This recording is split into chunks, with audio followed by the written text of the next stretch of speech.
Hello बच्चों, previous video में हमने ये देखा था कि हम किस तरीके से इरेशनल नंबर्स को रिप्रेजेंट कर सकते हैं नंबर लाइन पे। हम आगे बढ़ते हैं नेक्स्ट टॉपिक की तरफ और वो है conversion of decimal numbers to the form p by q and vice versa. Decimal numbers को कैसे आप रैशनल नंबर्स में रिप्रेजेंट कर सकते हो p बाय q के फॉर्म में, और p बाय q के फॉर्म में अगर नंबर दिया है तो उसको कैसे डेसिमल नंबर्स में रिप्रेजेंट कर सकते हैं। तो पहला पार्ट क्या है, to convert rational number to decimal. अगर रैशनल नंबर्स को डेसिमल में कन्वर्ट करना है तो हम क्या करेंगे, सिंपली न्यूमरेटर को डिनोमिनेटर से डिवाइड कर देंगे। यहाँ मैंने एक एग्जांपल लिया हुआ है 2/5। 2/5 का हमने क्या किया, 2 को 5 से डिवाइड किया तो हमें मिला 0.4 और ये हो गया डेसिमल रिप्रेजेंटेशन।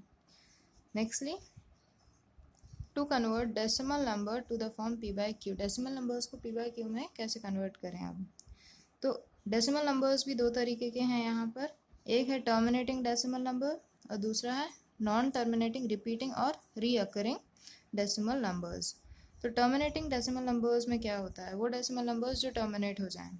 एग्जाम्पल 0.125, ये 5 के बाद क्या है, नंबर टर्मिनेट हो चुका है। इसको रिप्रेजेंट किया है p बाय q के फॉर्म में कैसे, 125/1000। हमने क्या किया, ये जो पॉइंट है इसको 1 बनाया है, यहाँ पर पॉइंट के बाद 3 डिजिट्स थे इसीलिए यहाँ पर 3 जीरोस ला दिए। अब क्योंकि किसी भी आंसर को रिप्रेजेंट करना होता है हमें सिंपलेस्ट फॉर्म में, इसीलिए हमने क्या किया, 125 से 1000 को डिवाइड किया तो हमारे पास आंसर आया 1/8। 1/8 is the rational representation of 0.125। Nextly non terminating, repeating और recurring decimal numbers. Non terminating and repeating. अब रिपीटिंग के केस में भी दो तरीके से नंबर्स होते हैं हमारे पास। एक होता है प्योर रिकरिंग, मतलब कि एक ही डिजिट दिया है वो बार बार रिपीट हो रहा है, या फिर दो डिजिट्स हैं वो बार बार रिपीट हो रहे हैं। For example 0.1 bar 1 bar bar repeat हो रहा है, यहाँ पर 0.78 बार 78 जो है वो बार बार रिपीट हो रहा है। लास्टली 0.585 बार ये भी क्या हो रहा है, बार बार रिपीट हो रहा है। इन क्वेश्चंस को करने का भी सेम मेथड है जो मिक्स्ड रिकरिंग नंबर्स को करने का होगा। जैसे कि मिक्स्ड रिकरिंग नंबर्स में क्या हो जाएगा, यहाँ पर क्या था, सारे नंबर्स जो हैं वो आपस में रिपीट हो रहे थे, बट यहाँ पर सारे नंबर्स रिपीट नहीं हो रहे हैं। एग्जाम्पल देखते हैं 0.00352। 52 के ऊपर बस बार लगा है तो रिपीट कौन हो रहा है, सिर्फ 52 रिपीट हो रहा है, 3 जो है वो as it is one time बस आ रहा है। नेक्स्टली 0.235, 35 के ऊपर बार है, मतलब सिर्फ 35 जो है वो रिपीट हो रहा है। अब हम देखते हैं इनको सॉल्व कैसे करना है। आगे सॉल्व करने के लिए अब हम देखते हैं एक्सरसाइज 1.3 है हमारी बुक की। एक्सरसाइज का क्वेश्चन नंबर 1 क्या बोल रहा है, write the following in decimal form and say what kind of decimal expansion each has. देख लेते हैं, 6 क्वेश्चंस हैं, let's see how to solve. Question number 1, 36/100। इसको आपको डेसिमल में रिप्रेजेंट करना है। बहुत ही सिंपल सा मेथड ही हमने छोटी क्लासेस में सीखा हुआ है। 36/100 जो है वो क्या आ जाएगा, 0.36। अब इसमें ये भी बताना है कि किस तरीके का डेसिमल एक्सपेंशन है। किस तरीके का है, पहला तो ये टर्मिनेट हो चुका है और दूसरा ये रिपीट भी नहीं हो रहा है, so it is terminating decimal expansion. Next part इसका था 1/11। 1/11 को सॉल्व करने के लिए मैंने आपको पहले भी बताया हुआ है, हम क्या करेंगे, डायरेक्ट न्यूमरेटर को डिनोमिनेटर से डिवाइड करेंगे। तो न्यूमरेटर है 1, डिनोमिनेटर है 11। 1 को 11 से जब हमने डिवाइड किया, यहाँ आप देख सकते हो लॉन्ग डिवीजन मेथड मैंने यहाँ सॉल्व किया हुआ है पूरा। हमारे पास क्या आया आंसर में, 0.0909। और 09 के बाद जब हमने 4 प्लेसेस तक इसको सॉल्व किया है तो हमारे पास रिमाइंडर फिर से क्या आ गया, 1। मतलब हर केस में रिमाइंडर 1 हो रहा है और ये जो वैल्यू है ये कैसी हो रही है, रिपीट हो रही है। तो टाइप ऑफ डेसिमल एक्सपेंशन क्या हो जाएगा, it has non terminating and repeating decimal expansion. अब देखते हैं इसका क्वेश्चन नंबर 3। क्वेश्चन नंबर 3 क्या है, 4/1/8। 4/1/8 को रिप्रेजेंट करने के लिए 4 + 1/8 भी हम लिख सकते हैं। 1/8 की वैल्यू हमें पता है, जब आप 1 को 8 से डिवाइड करोगे तो आपके पास आएगा 0.125। अगेन दोनों को ऐड कर दिया, आपके पास आया 4.125। ये किस तरीके का डेसिमल एक्सपेंशन है, ये टर्मिनेटिंग डेसिमल एक्सपेंशन। मैंने एक अल्टरनेटिव मेथड भी दिया है। बहुत से बच्चे सोचेंगे कि हम यहाँ पर 4 + 1/8 क्यों कर रहे हैं। अगर ऐसा नहीं करना चाहते हो आप तो इसको मिक्स्ड से इम्प्रॉपर में चेंज कर लो, 33/8 आएगा। 33/8 में फिर से वही केस कि न्यूमरेटर है, न्यूमरेटर को डिनोमिनेटर से डिवाइड किया हमने, तो सॉल्व करने पास हमारे पास फिर से वही आया 4.125। This is our answer and which type of decimal expansion it is terminating decimal expansion. First question के 3 पार्ट्स और हैं। फोर्थ पार्ट है 3/13, फिफ्थ पार्ट है 2/11 एंड लास्ट पार्ट है 329/400। तो ये तीनों पार्ट आपको खुद करने हैं। Let's move forward towards question number 2। You know that 1/7 is equals to this. Can you predict what the decimal expansions of 2/7, 3/7, 4/7, 5/7 and 6/7 are without actually doing the long division? And if so, so how? तो बच्चों ये रहे आपके 3 homework के questions. उसके बाद question number 2 मैंने यहाँ सॉल्व किया हुआ है। क्या दिया हुआ है हमें? 1/7 की वैल्यू दी हुई है, 2/7, 3/7, 4/7, 5/7 और 6/7 हमें फाइंड करना है। लेकिन बुक में ये साफ साफ बोला गया है क्वेश्चन में कि आपको एक्चुअली डिवीज़न परफॉर्म नहीं करना है। तो देखते हैं कैसे सॉल्व होगा ये। बहुत ही सिंपल सी बात है। 2/7 को हम लिख सकते हैं 2 × 1/7। 1/7 की वैल्यू ऑलरेडी हमें दी हुई है, तो इसमें 2 का मल्टीप्लाई कर दोगे आप, आपके पास क्या आएगा 0.285714 और पूरे के ऊपर आ जाएगा बार, क्योंकि रिपीटेशन हो रहा है। नेक्स्टली 3/7। 3/7 को कैसे लिख सकते हैं हम? 3 × 1/7। 3 × 1/7 अगेन 3 × 0.142857 बार। इसको सॉल्व किया तो आपके पास आंसर आया। इसी तरीके से आप निकाल सकते हो 4/7, 5/7 और 6/7। ओके, चलो अब हम जल्दी से आगे बढ़ते हैं क्वेश्चन नंबर 3 की तरफ। Express the following in the form p/q where p and q are integers and q is not equals to 0। इस क्वेश्चन के 3 पार्ट्स हैं और तीनों पार्ट्स हम देख सकते हैं अलग अलग है। पहले पार्ट में क्या दिया है 0.6 बार। 6 जो है वो इन्फिनिटली मैनी टाइम्स क्या हो रहा है, रिपीट हो रहा है। सेकेंड वाला क्या है, देखो प्योर मिक्सड रिकरिंग नंबर है ये। कैसे 0.47 बार, 7 के ऊपर बार है, 4 के ऊपर बार नहीं है। और थर्ड प्योर रिकरिंग नंबर है 0.001 और 001 के ऊपर बार है, मतलब रिपीटेशन किस में हो रहा है 001 में रिपीटेशन हो रहा है। चलिए तो पार्ट 1 से शुरू करते हैं। पार्ट 1 में क्योंकि हमें 0.6 बार को रिप्रेजेंट करना है तो हमने माना है कि let x is equals to 0.6 bar. तो हम इसको कैसे लिख सकते हैं? एक्सपैंड करके हम लिख सकते हैं x is equals to 0.666 infinitely many times. अब क्योंकि सिर्फ एक ही नंबर जो है वो रिपीट हो रहा है, इसीलिए मैंने क्या किया है, x में 10 का मल्टीप्लाई किया है। मल्टीप्लाई करने के बाद मेरे पास आया है 6.66 बार इन्फिनिटली मैनी टाइम्स। अभी क्योंकि इन्फिनिटली मैनी टाइम्स रिपीट हो रहा है, इसको गायब करने के लिए हमने क्या किया, दोनों इक्वेशंस को आपस में सब्ट्रैक्ट कर दिया। Subtract equation 1 from 2। इक्वेशन 1 को 2 से हम सब्ट्रैक्ट कर रहे हैं, तो 10x - x is equals to this much. यहाँ इसको सॉल्व करोगे तो आएगा 9x इज इक्वल्स टू, यहाँ के जो डेसिमल के बाद वाले 6 हैं, ये सारे 6 क्या हो जाएंगे, एक दूसरे से कैंसिल आउट हो जाएंगे। आपके पास सिर्फ बचेगा 6। So x is equals to 6/9 और x is equals to 2/3। This is your answer. Next question 0.47 bar. मैंने पहले बताया था कि सिर्फ 7 के ऊपर बार है, 4 के ऊपर बार नहीं है यहाँ पर। So let x is equals to 0.47 bar. यहाँ पर हम x को क्या लिख सकते हैं 0.4777 एंड सो ऑन। देन वही सेम मेथड, क्योंकि सिर्फ एक ही नंबर क्या हो रहा है, रिपीट हो रहा है, इसीलिए हमने 10 का मल्टीप्लाई किया है x में। और 10 का मल्टीप्लाई करने के बाद आप क्या लिख सकते हो उसको, 10x is equals to 4.777 bar and so on. Then the same process, subtract 1 from 2। यहाँ सॉल्व करने के बाद आएगा 9x is equals to 4.777 minus 0.4777। ये जो लास्ट के 7 हैं ये सारे आपस में कैसे हो जाएंगे, कैंसिल हो जाएंगे। यहाँ पर 7 - 4 आएगा आपके पास 3 और 4 - 0 आएगा 4। So x is equals to 43/90 is your required form. इसका एक और मेथड मैंने यहाँ पर लिया हुआ है। Alternatively what you can do, x is equals to 0.47 bar, 10x is equals to 4.7 bar. ये तो वही पुरानी मेथड है ना। अब इसको आप क्या लिख सकते हो, 4.7 बार को 4 + 0.7 बार। और 0.7 बार की वैल्यू एक्चुअली प्री डिफाइंड होती है, मैं बताती हूँ कैसे।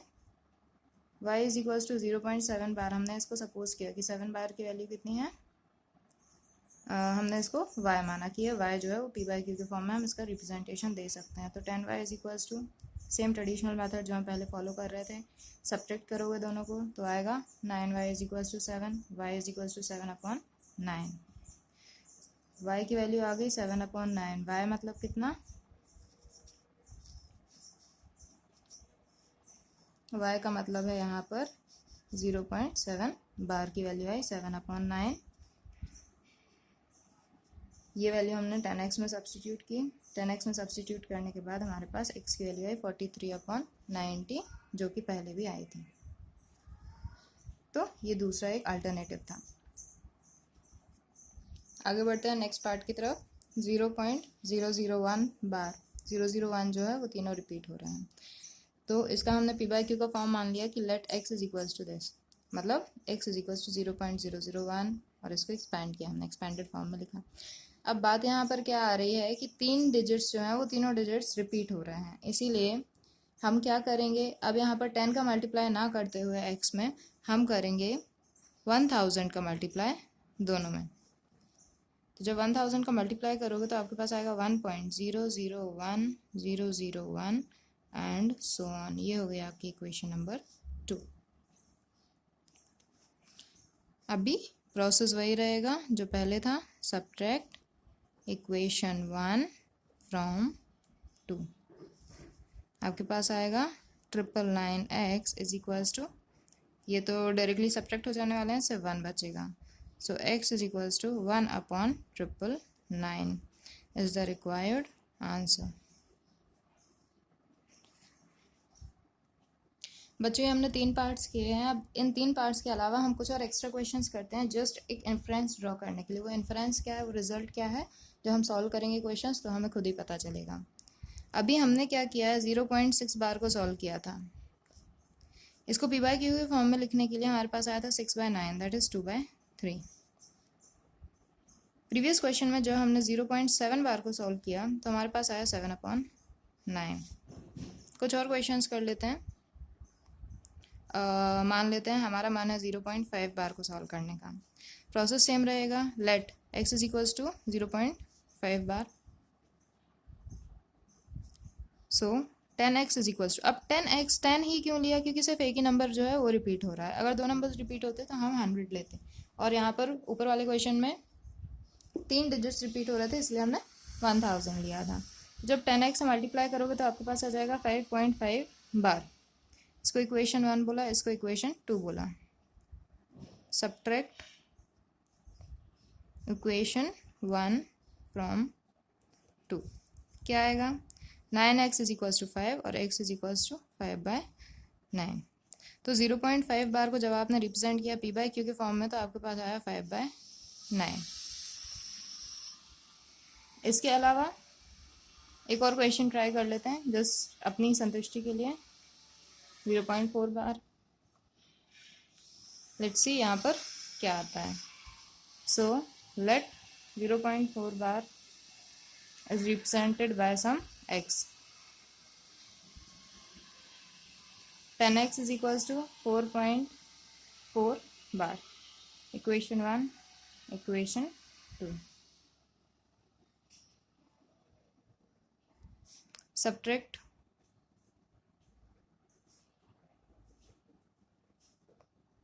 इक्वेशन 1 फ्रॉम 2, सब्ट्रैक्ट करोगे आएगा 9x is equals to 4, so x is equals to 4/9। यहाँ कितना आया, 4/9। कंक्लूजन क्या है, मैंने यहाँ हेडिंग दी हुई है, some extra questions to draw an inference. तो इन्फरेंस क्या आया, इन्फरेंस ये आया कि अगर 0.6 बार है तो इसकी वैल्यू आ रही है 6/9, 0.7 बार है तो 7/9, 0.5 बार है तो 5/9, 0.4 बार था तो 4/9। इसी तरीके से अगर आपके पास दिया है 0.1 बार, ये कितना हो जाएगा, 1/9। 0.2 बार ये हो जाएगा 2/9। 0.3 बार ये हो जाएगा 3/9। तो हम क्या कर सकते हैं कि डायरेक्टली वैल्यूज़ इसकी रख सकते हैं, हमें पूरा मेथड से सॉल्व करने की ज़रूरत नहीं होगी कुछ क्वेश्चंस में। ये कौन से नंबर्स थे, वो नंबर्स थे जहाँ पर सिर्फ एक डिजिट जो है वो क्या हो रहा है, रिपीट हो रहा है। अगर कुछ और क्वेश्चन ले लें जिसमें क्या हो रहा है, एक की जगह 2 डिजिट्स रिपीट हो रहे हैं, जब एक की जगह 2 डिजिट्स रिपीट होंगे तब क्या होगा। एग्जाम्पल 0.23 बार। मेथड वही रहेगी, let x is equals to 0.23 bar. मैंने बताया पहले भी, एक डिजिट रिपीट हो रहा था तो हम 10 का मल्टीप्लाई कर रहे थे, यहाँ दो डिजिट्स रिपीट हो रहे हैं तो हम 100 का मल्टीप्लाई करेंगे।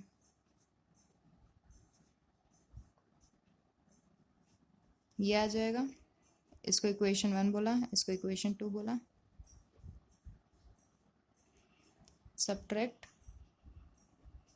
Equation 1 from 2। क्या आया सॉल्व करने पे? 100 माइनस 1 तो आ जाएगा 99x, और यहाँ पर डेसिमल के बाद जो 2 3 रिपीट हो रहे हैं वो सारे कैंसिल आउट हो जाएंगे, सिर्फ 23 बचेगा।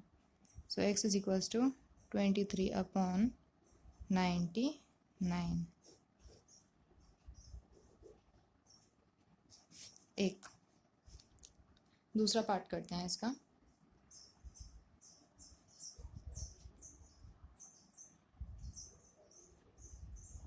Ninth, let us take suppose 0.43 bar. Let x is equals to 0.43 bar. दो डिजिट्स रिपीट हो रहे हैं इसीलिए आ जाएगा 100x इज इक्वल्स टू 43.43 बार। ये 1 हुआ, ये 2, subtract 1 from 2। 99x is equals to 43, so x is equals to 43 upon 99। ये रहा आपका आंसर। यहाँ पर हमने दो पार्ट सॉल्व किए। एक हमने किया 0.23 बार का और हमारे पास आंसर आया 23 अपॉन 99। दूसरा हमने किया था 0.43 बार को सॉल्व, तो हमारे पास आया था 43 अपॉन 99। तो हमें कुछ पता चल रहा है यहाँ से कि एक पैटर्न है। अब मान लो कि आपके पास लिखा है 0.475 बार, तो इसको बिना सॉल्व किए भी आपके पास आंसर आ सकता है। ऑब्जर्वेशंस के बेसिस पर हम ये बोल सकते हैं कि 0.475 बार जो है उसकी वैल्यू आएगी 475 अपॉन 999। कैसे आया? हमने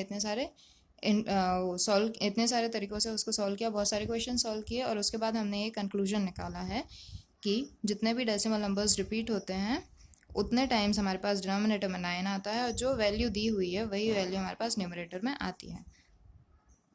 फॉर एग्जाम्पल 0.7198 मान लेते हैं ये रिपीट हो रही है, इसकी वैल्यू क्या हो जाएगी 7198 upon 4 times 9. Okay, so this is your direct answer that you can use for short answer type questions. Next, from question number 4 to the remaining questions, we will continue in the next video.